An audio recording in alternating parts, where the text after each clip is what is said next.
Pessoal, estamos de volta com mais uma videoaula do curso técnico em infraestrutura escolar com a disciplina Sociedade e Segurança nas Escolas. A partir do caderno didático e do material complementar disponível, vocês podem acompanhar os pontos mais importantes das discussões, que são um pouco complexas, e anotar as principais dúvidas e questionamentos para debatermos posteriormente em nossos fóruns de estudo. Prosseguindo nossas atividades, nessa aula discorreremos algumas reflexões sobre a ideia de governabilidade, racionalidade de Estado, segurança, território, população, a fim de compreendermos como esses mecanismos sociais se articulam para estabelecer regras sobre segurança na sociedade, no trabalho e para resguardar os indivíduos do corpo social. Então, vamos lá?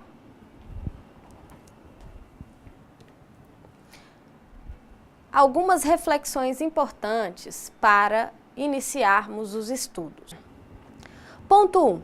Sobre a governabilidade.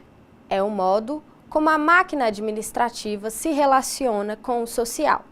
Ponto 2. O conceito de razão, essência inteira de uma coisa, vínculo necessário entre os diferentes elementos que a constituem.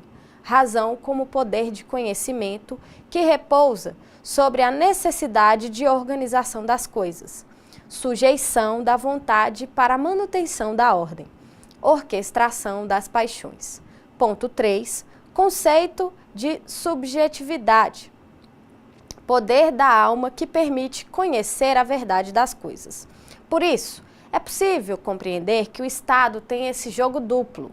O Estado não pode sair do controle, mas também não pode extrapolar e tem que manter a ordem. Assim, o Estado cria um domínio, ou seja, um território, delimitação geográfica de seu poder de soberania.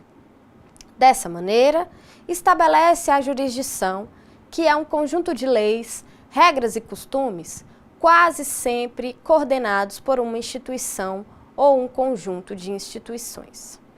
Como administrar as resistências? Compõe a racionalidade do Estado. A razão de Estado se aplica perfeitamente nessa forma de administrar a resistência, já que cria regras que nos dá a conhecer os meios de tranquilidade de uma república.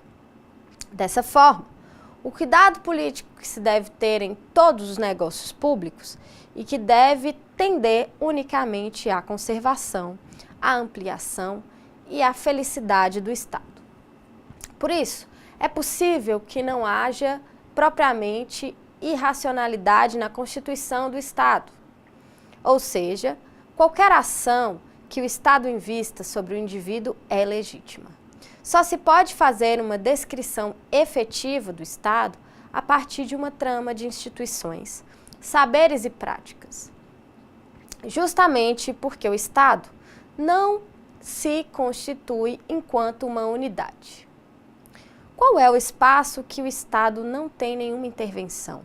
A ideia de população aparece juntamente quando aparece a ideia de governabilidade, que é tratada por Foucault como uma arte.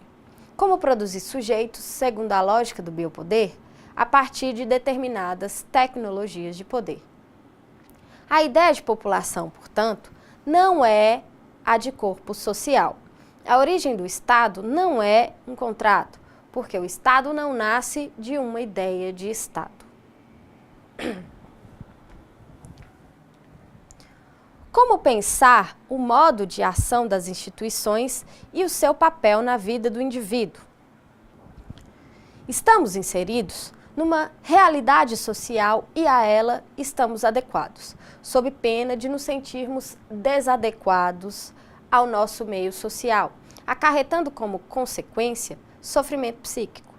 Com efeito, o fato de nos sentirmos não enquadrados em nosso meio social envolve sofrimentos de ordem psíquica que fazem com que nossa personalidade possa, em certos momentos, desintegrar-se e encontrar-se num ego esburacado, como nos diz fundamentalmente a psicanálise. Portanto, a educação, em sua concepção mais ampla, de uma forma de certa forma, nos protege contra a desfragmentação do ego.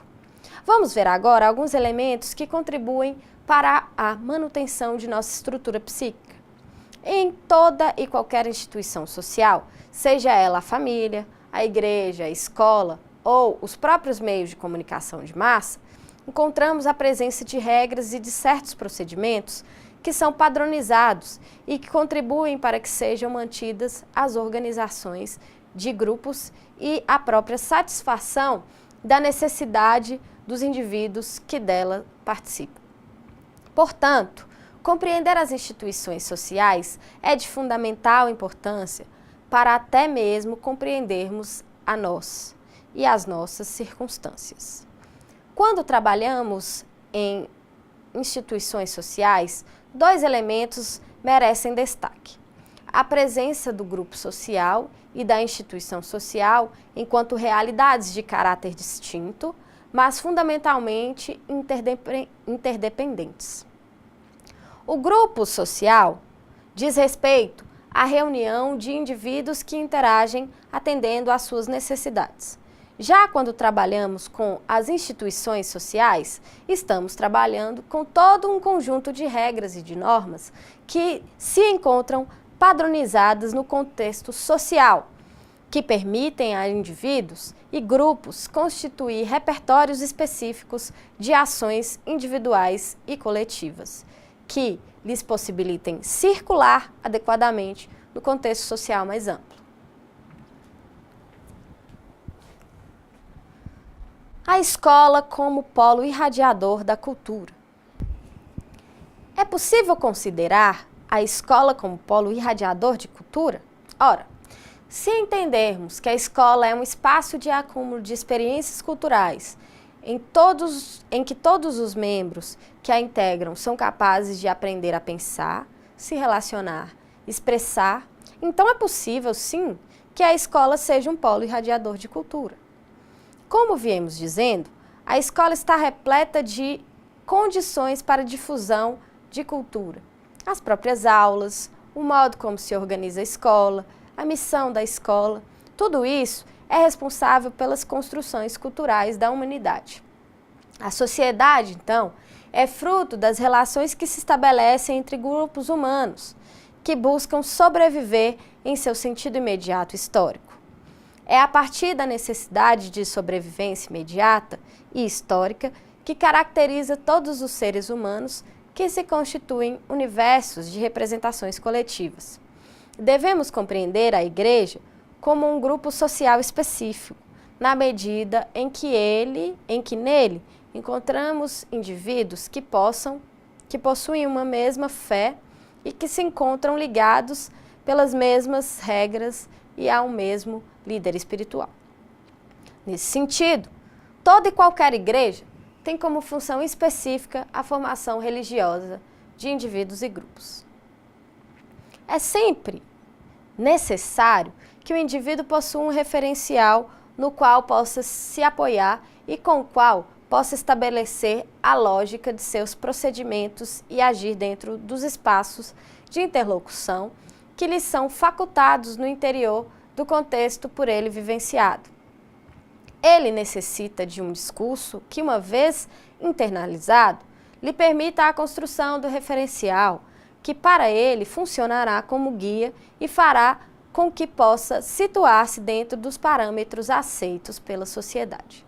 Os valores morais, éticos e culturais, as regras e as normas presentes no universo social possuem essa função, permitindo aos indivíduos interagir e organizar seus padrões comportamentais dentro do estabelecido, do permitido, entre os limites do aceito e do não aceito. Vejamos agora o que nos dizem os artigos 205 e 206 de nossa Constituição sobre a educação, para que tenhamos claras as atribuições do Estado acerca da política educacional. Artigo 205. A educação, direito de todos e dever do Estado e da família, será promovida e incentivada como colaboração da sociedade, visando ao pleno desenvolvimento da pessoa, seu preparo para o exercício da cidadania e sua qualificação para o trabalho. No artigo 206, diz o seguinte: o ensino será ministrado com base nos seguintes princípios. 1. Igualdade de condições para o acesso e permanência na escola. 2. Liberdade de aprender, ensinar, pesquisar e divulgar o pensamento, a arte e o saber. 3. Pluralismo de ideias e de concepções pedagógicas e coexistência de instituições públicas e privadas de ensino. 4. Gratuidade do ensino público em estabelecimentos oficiais. 5. Valorização dos profissionais da educação escolar garantidos na forma da lei. Planos de carreira com ingresso exclusivamente por concurso público de provas e títulos aos da rede pública. Redação dada pela Emenda Constitucional número 53 de 2006. 6. Gestão democrática do ensino público na forma da lei. 7. Garantia de padrão de qualidade. 8. Piso salarial profissional nacional para os profissionais de educação escolar pública nos termos da lei federal, incluído pela Emenda Constitucional número 53 de 2006. Bom, podemos observar que o Estado, em sua política educacional, estabeleceu instrumentos que demonstram estar a educação adequada à nova realidade política, social e econômica da sociedade. A própria sociedade deve, pois, fornecer à educação todos os recursos necessários na medida em que a educação não é refratária às alterações presentes no contexto social mais amplo. Entendamos que é ao Estado que cabe estabelecer as diretrizes da educação obrigatória. No caso brasileiro, porém, apesar de a Constituição ser demasiadamente clara, encontra-se instalado um verdadeiro caos na educação, o que reflete o descaso de parte do poder público para com a educação, notadamente caracterizado pelo nível do ensino escolar, pela má remuneração dos professores e pelo péssimo estado das escolas públicas. A educação, portanto, deveria ser repensada no contexto de nossa sociedade por parte dos segmentos administrativos do Estado, elaboradores das políticas educacionais. Nessa medida, é fundamental que se pense acerca desses assuntos para compreendermos que o ambiente escolar está repleto de sujeitos que contribuem ativamente para a construção dessa política educacional, para a formação de sujeitos livres e éticos. Dessa forma, como já foi destacado na videoaula número 1, o papel do técnico em infraestrutura escolar se ocupa dessas atribuições relativas à organicidade e segurança no ambiente escolar. Contudo, é de fundamental importância pensarmos também que essa figura, além de nos assegurar, deve ser assegurada por políticas internas de segurança. Portanto, pensar no conceito de segurança no trabalho é essencial.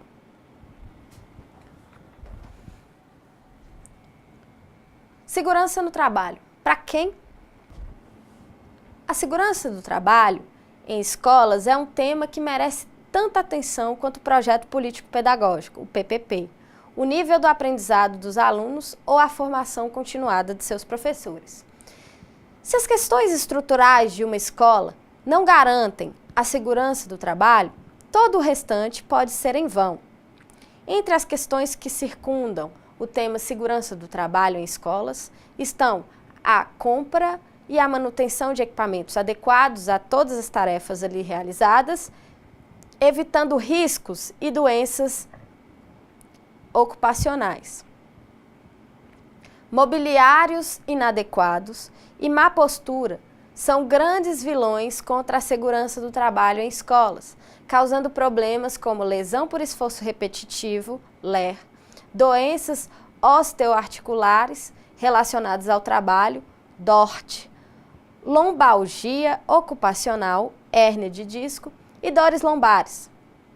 Atitudes aparentemente simples, como varrer o chão ou segurar panelas, podem ser ameaçadoras à saúde de merendeiras e faxineiras, se a vassoura não for curta ou a panela não for muito pesada, especialmente se a equipe for reduzida.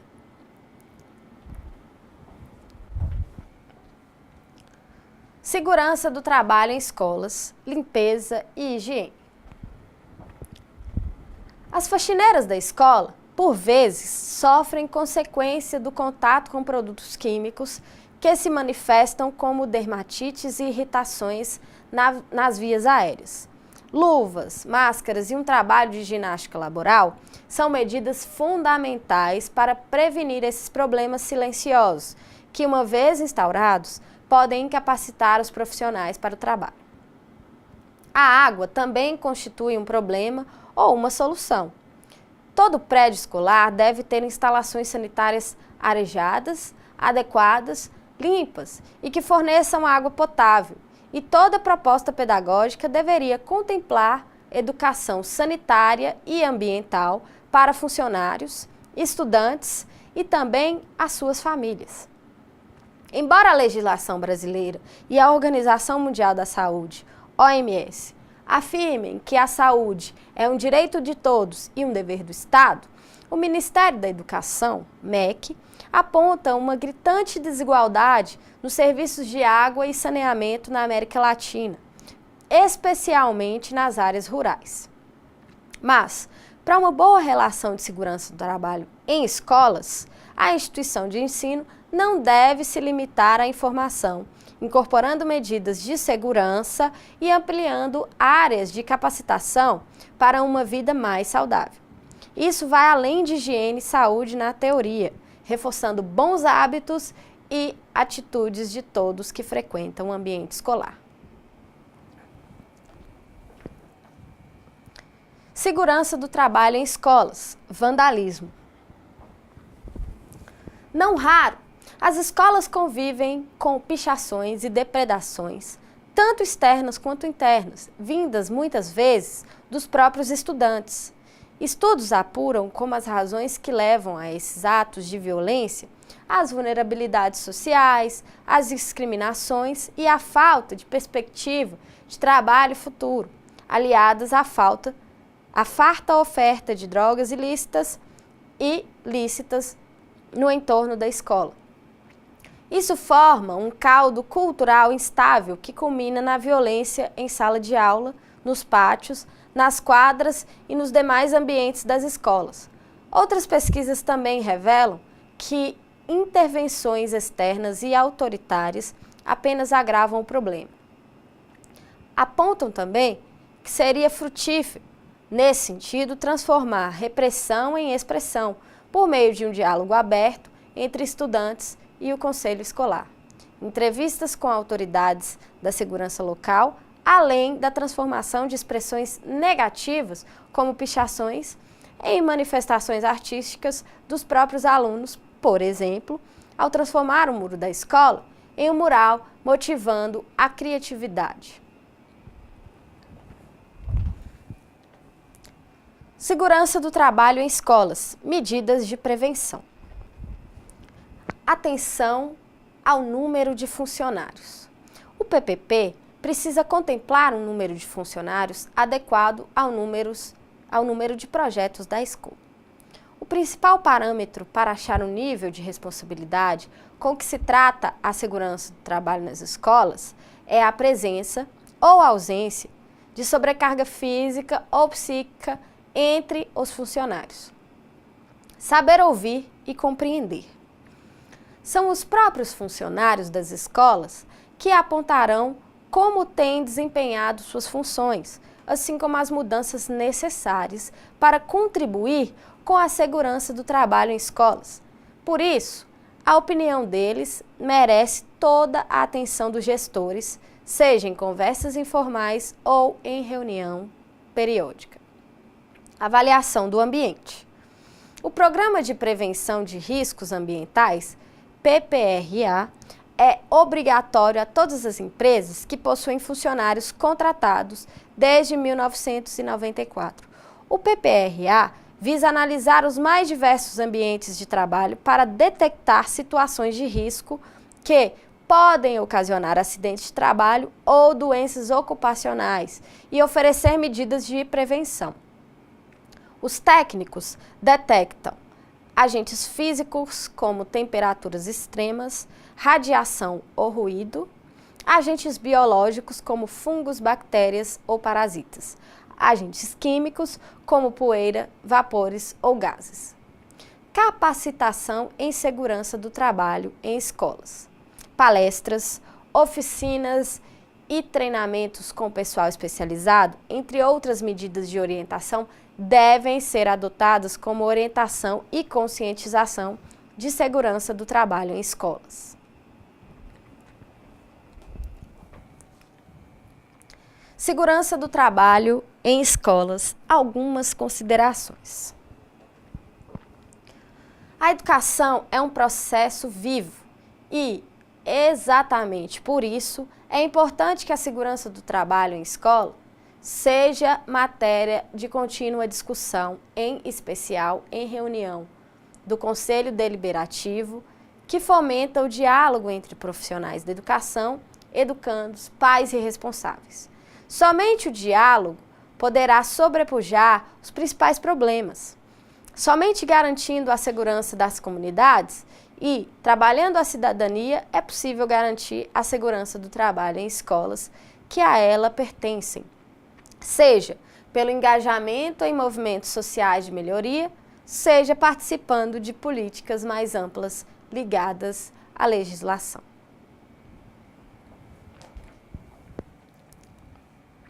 Conhecer o Estatuto da Criança e do Adolescente permite que nós nos capacitemos para lidar com esses sujeitos. O Estatuto da Criança e do Adolescente, o ECA, é uma lei federal de 8.069, promulgada em julho de 1990, que trata sobre os direitos das crianças e adolescentes em todo o Brasil. Trata-se de um ramo do direito especializado dividido em partes geral e específica, onde a primeira traça, como as demais codificações existentes, os princípios norteadores do Estatuto.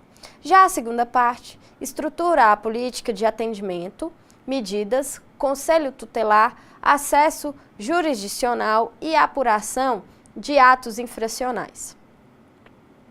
A partir do Estatuto, crianças e adolescentes brasileiros, sem distinção de raça, cor ou classe social, passaram a ser reconhecidos como sujeitos de direitos e deveres, considerados como pessoas em desenvolvimento a quem se deve prioridade absoluta do Estado.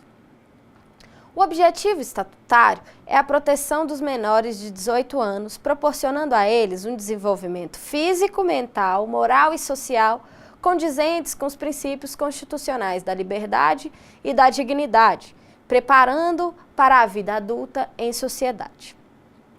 O ECA estabelece direitos à vida, à saúde, à alimentação, à educação, ao lazer, à profissionalização, à cultura, à dignidade, ao respeito, à liberdade, à convivência familiar e comunitária para meninos e meninas e também aborda questões de políticas de atendimento, medidas protetivas ou medidas socioeducativas, entre outras providências. Trata-se de direitos diretamente relacionados à Constituição da República de 1988. Para o Estatuto, considera-se criança a pessoa de até 12 anos de idade, incompletos, e adolescente aquela compreendida entre 12 e 18 anos.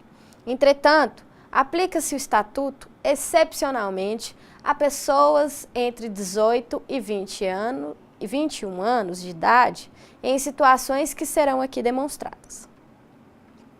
Dispõe ainda que nenhuma criança ou adolescente será objeto de qualquer forma de negligência, discriminação, exploração, violência, crueldade e opressão por qualquer pessoa que seja, devendo ser punido, qualquer ação ou omissão que atende aos seus direitos fundamentais.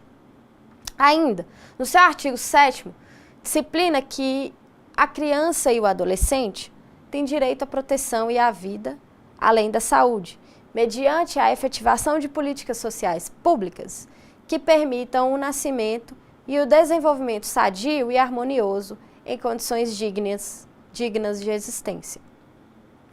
As medidas protetivas adotadas pelo ECA são para salvaguardar a família natural ou a família substituta, sendo essa última pela guarda, tutela ou adoção. A guarda obriga a prestação de assistência material, moral e educacional. A tutela pressupõe todos os deveres da guarda e pode ser conferida a pessoa de até 21 anos incompletos. Já a adoção atribui condição de filho, com mesmo direito e dever, inclusive sucessórios. A instituição familiar é a base da sociedade, sendo indispensável a organização social, conforme preceitua o artigo 226 da Constituição de 88. Não sendo regra, mas os adolescentes correm maior risco quando fazem parte de famílias desestruturadas ou violentas.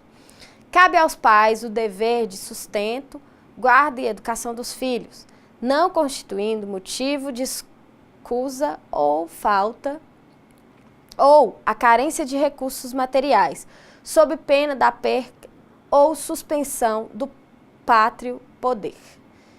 Caso a família natural, comunidade formada pelos pais ou qualquer deles e seus descendentes, descumpra qualquer de suas obrigações, a criança ou adolescente serão colocados em família substituta mediante guarda, tutela ou adoção.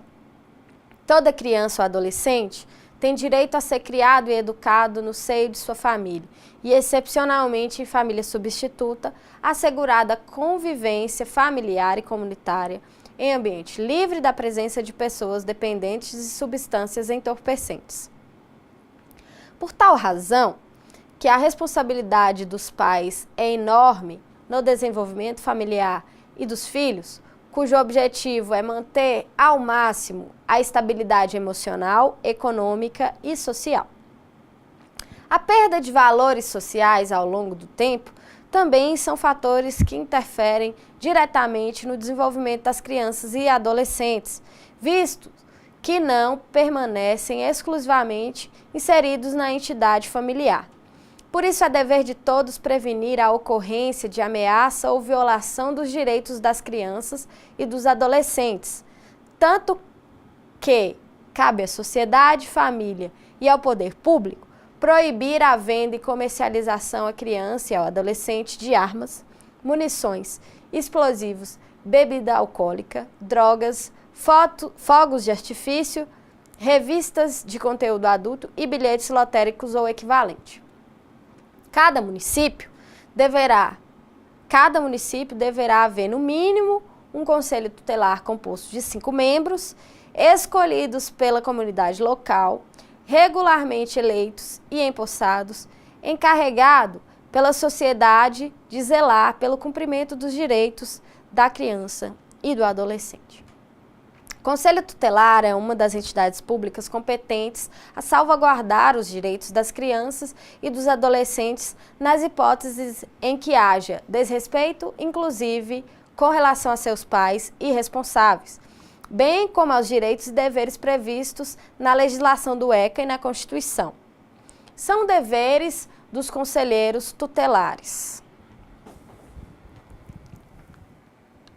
atender crianças e adolescentes e aplicar medidas de proteção, atender e aconselhar os pais ou o responsável e aplicar medidas pertinentes previstas no Estatuto da Criança e do Adolescente, promover a execução de suas decisões, podendo requisitar serviços públicos e entrar na justiça quando alguém injustificadamente descumprir suas decisões, levar ao conhecimento do Ministério Público fatos que o Estatuto tenha como infração administrativa ou penal e encaminhar à Justiça os casos a que elas são pertinentes. Tomar providências para que sejam cumpridas as medidas socioeducativas aplicadas pela Justiça a adolescentes infratores, expedir notificações em caso de sua competência, requisitar certidão de nascimento e de óbito de crianças e adolescentes quando necessário, assessorar o Poder Executivo local na elaboração da proposta orçamentária para planos e programas de atendimento dos direitos da criança e do adolescente.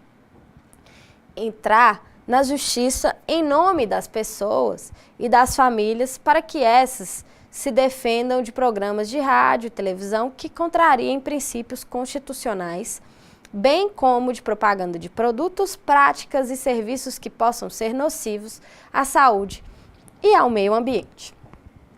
Considerando que todos têm o dever de zelar pela dignidade da criança e do adolescente, pondo-os a salvo de qualquer tratamento desumano, violento, aterrorizante, vexatório ou constrangedor, havendo suspeita ou confirmação de maus tratos contra alguma criança ou adolescente, serão obrigatoriamente comunicados ao Conselho Tutelar para providências cabíveis. Ainda com toda proteção às crianças e aos adolescentes, a delinquência é uma realidade social, principalmente nas grandes cidades, sem previsão de término, fazendo com que tenham tratamento diferenciado dos crimes praticados por agentes imputáveis.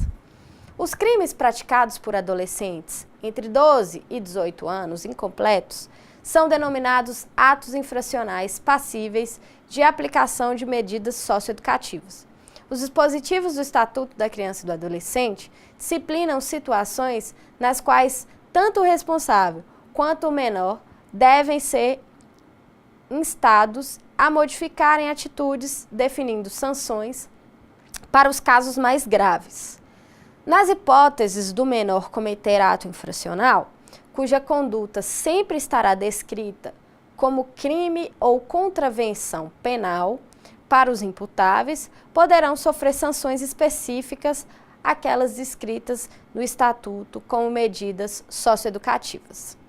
Os menores de 18 anos são penalmente inimputáveis, mas respondem pela prática de ato infracional, cuja sanção será desde a adoção de medida protetiva, de encaminhamento aos pais ou responsável, orientação, apoio e acompanhamento, matrícula e frequência em estabelecimento de ensino, inclusão em programa de auxílio à família, encaminhamento a tratamento médico, psicológico ou psiquiátrico, abrigo, tratamento toxicológico e até colocação em família substituta. Já o adolescente, entre 12 e 18 anos incompletos, inimputáveis, que pratica algum ato infracional, além das medidas protetivas já descritas, a autoridade competente poderá aplicar medidas socioeducativas de acordo com a capacidade do ofensor, circunstâncias do fato e gravidade da infração. São elas: advertências, admoestação verbal, reduzida a termo e assinada pelos adolescentes e genitores sob o risco do envolvimento em atos infracionais e sua reiteração. Obrigação de reparar o dano, caso o ato infracional seja passível de reparação patrimonial, compensando o prejuízo da vítima. 3. Prestação de serviços a comunidades. Tem por objetivo conscientizar o menor infrator sobre os valores e solidariedade social. 4. Liberdade assistida. Medida de grande eficácia para o enfrentamento da prática de atos infracionais, na medida em que atua juntamente com a família e o controle por profissionais, psicólogos e assistentes sociais do Juizado da Infância e da Juventude. 5. Semiliberdade. Medida que, de média extremidade, uma vez que exigem dos adolescentes infratores o trabalho e estudo durante o dia, mas restringe sua liberdade no período noturno, mediante recolhimento em entidade especializada. 6. Internação por tempo indeterminado. Medida mais extrema do Estatuto da Criança e do Adolescente, devido à privação total da liberdade, aplicada em casos mais graves e em caráter excepcional. Antes da sentença, a internação somente pode ser determinada pelo prazo máximo de 45 dias, mediante decisão fundamentada, baseada em fortes indícios de autoria e materialidade do ato infracional. Nessa vertente, as entidades que desenvolvem programas de internação têm a obrigação de observar os direitos e garantias que são titulares os adolescentes, não restringir nenhum direito que não tenha sido objeto de restrição na decisão da internação, preservar a identidade e oferecer ambiente de respeito e dignidade ao adolescente, diligenciar no sentido do restabelecimento e da preservação dos vínculos familiares.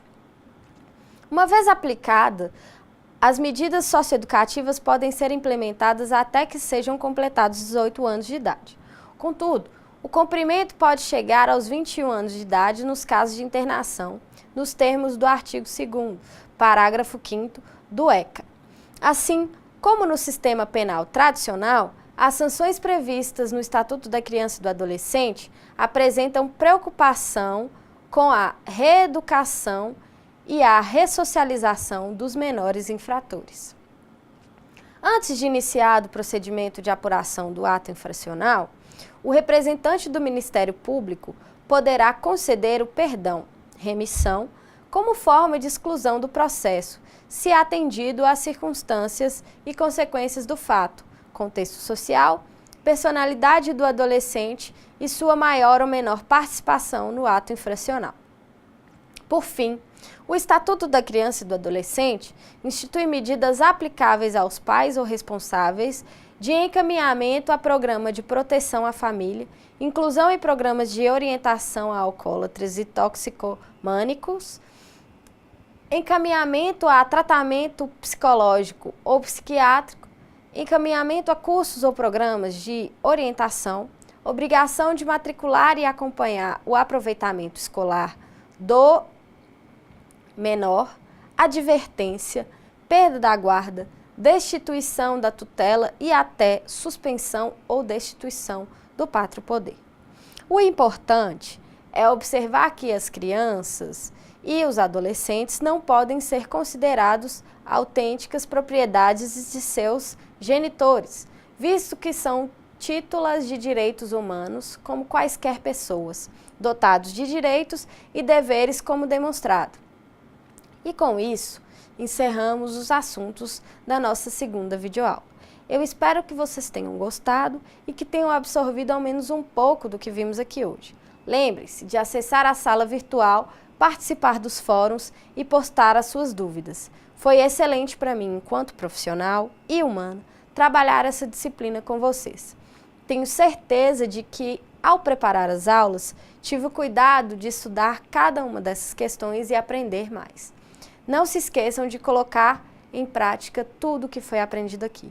Obrigada pela paciência, bons estudos e até a próxima. Abraços!